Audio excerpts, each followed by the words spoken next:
মন কেমনের বেলা। দেখতে দেখতে আরো একটা বছর বিদায় নেওয়ার পথে অগ্রসর হচ্ছে। উত্তরে বাতাস ক্রমাগত জানান দিচ্ছে যে ঋতুচক্রে এবার পরিবর্তন ঘটেছে। বছরের এই সময়টা ভারী অদ্ভুত। একদিকে যেমন সকালে শীতের আমেজ গায়ে মেখে বড়দিন অথবা বর্ষবরণের আনন্দে মেতে উঠবে, তেমনি অপরদিকে থাকে এক বিষণ্ণতার ছোঁয়া। এই মন খারাপের কোনো ব্যাখ্যা আমার কাছে নেই। জীবন থেকে হারিয়ে যাওয়া আপনজন, হারিয়ে যাওয়া সময়, হারিয়ে যাওয়া সুযোগ এবং নিজের অজান্তেই হারিয়ে ফেলা সেই নিজেকেই যেন ভীষণ মনে পড়ে বছরের এই অন্তিম পর্যায়ে।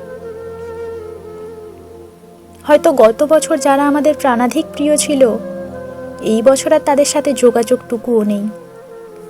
তাই যখন আমরা বছরের শেষ বেলায় এসে উপস্থিত হই, তখন পুরানো সমস্ত স্মৃতি একবার চোখের সামনে ভেসে ওঠে এবং মনে একটা শঙ্কা থেকে যায় যে আসছে বছর আবার নতুন কি মোড় নিতে চলেছে আমাদের জীবন।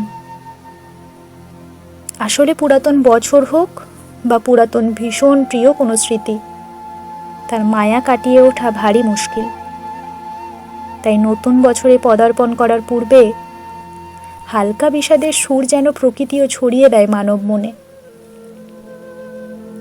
সূর্যাস্তের পর মৃদু ঠান্ডা বাতাস যেন মন কেমনের অনুভূতিটাকে আরো একটু উস্কে দেয় এবং মনের কোণে এই সুপ্ত বিষাদকে লুকিয়ে রেখেই আমাদের এগিয়ে চলতে হয়। আর এভাবেই এগিয়ে চলতে হবে আমাদের।